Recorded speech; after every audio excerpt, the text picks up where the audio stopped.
mga kabutingting, ang ating content naman ngayon ay tungkol dito sa Roland na B33 na na-acquire ko. Ang problema po rito, nung nabili ko siya, wala po siyang power supply. Itong B33 na to. Saglit lang po, babalik tarin ko po siya. Ito po yung Roland na stereo portable amplifier BA330. Yan po siya. Ito po yung kanyang likuran. Yan. Yan po siya. Ngayon, ang problema ko dito, hindi ko po siya mabuksan. Kasi po iba po yung kanyang power supply. Yan po. Tawag dito. 4-pin po siya. 4-pin na jack. O ano ba ang tawag diyan? Basta 4-pin po siya eh. Pero nakabili na po ako ng 4-pin na yan. Tapos yung number 4 niya, yun yung number 4 pin niya. Yan po yung positive line DC. Tapos yung 1, yun ang negative niya. Ito naman ang DC voltage niya, ang input niya 12 to 16 volts 4 amperes. 4 amperes po siya. So dito na po yung 'di ba nung sa ibang content ko yung nagbaklas ako ng PlayStation 3 na sira na, kinuha ko yung power supply niya, yung PSU niya. Tapos yun po ang gagamitin natin. Kasi po itong supply niya is 4 volts. 4 amperes ang kanyang kailangan na supply na 12 to 16 volts, 4 amperes. Ayan po. Ayan o. Ayan po. 12 to 16 volts, 4 amperes. Ayan. Ayan po. So, ang gagamitin po natin dyan, ito po, yung nakaraang content ko po, ito naman ang gagamitin natin dyan. Itong, yan. Kasi ito pong PSU ng PlayStation 3. Sandali. Ayun po, Ayan, 23 amperes po yan, 23.5 amperes na 12 volts. So, ayan, ito po, ayan, 4 amperes lang, di sobra-sobra na po. Kayang-kaya niya yan. Kasi 23.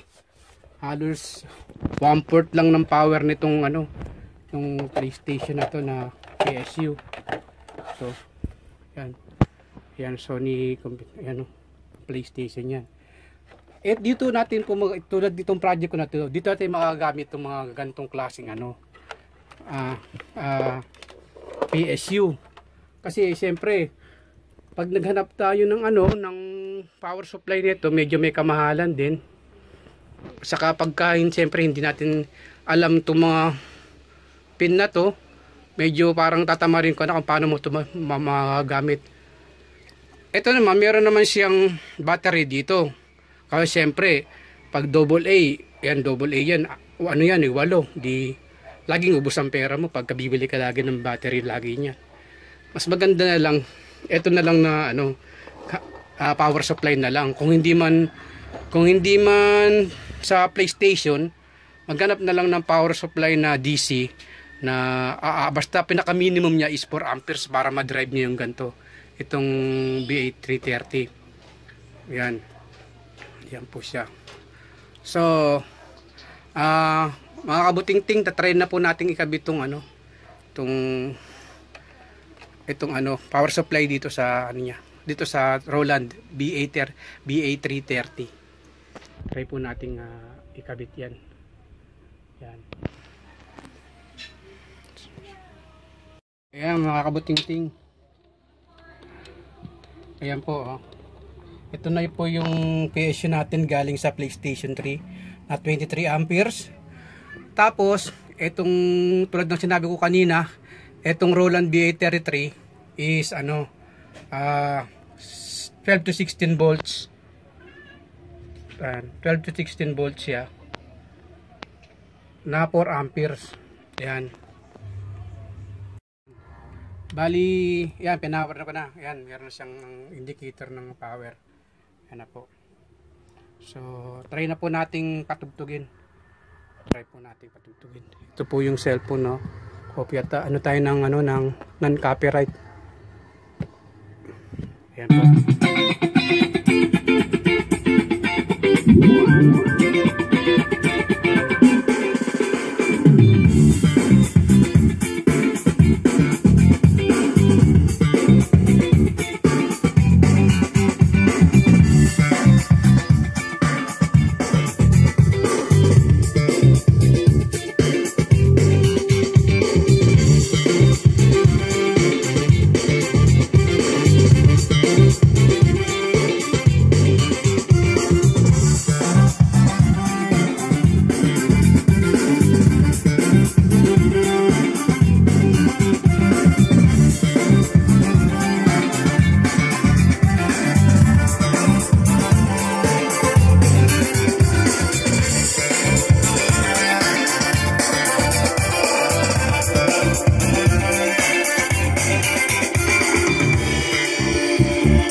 Kabutingting,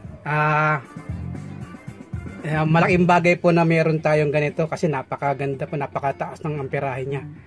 At least na solve po yung problema ko sa power supply nito.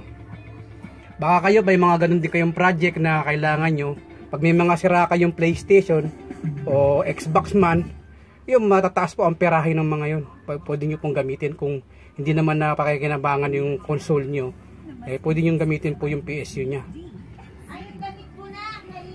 Paano mga kabutingting, hanggang dito na lang po ang hanggang dito na lang po ang aking content. Maraming salamat po sa maraming salamat po sa inyo, sa mga subscriber ko po. Ganun din po sa mga silent viewer po. Maraming salamat po sa inyo. Hanggang dito na lang po, bye-bye na po.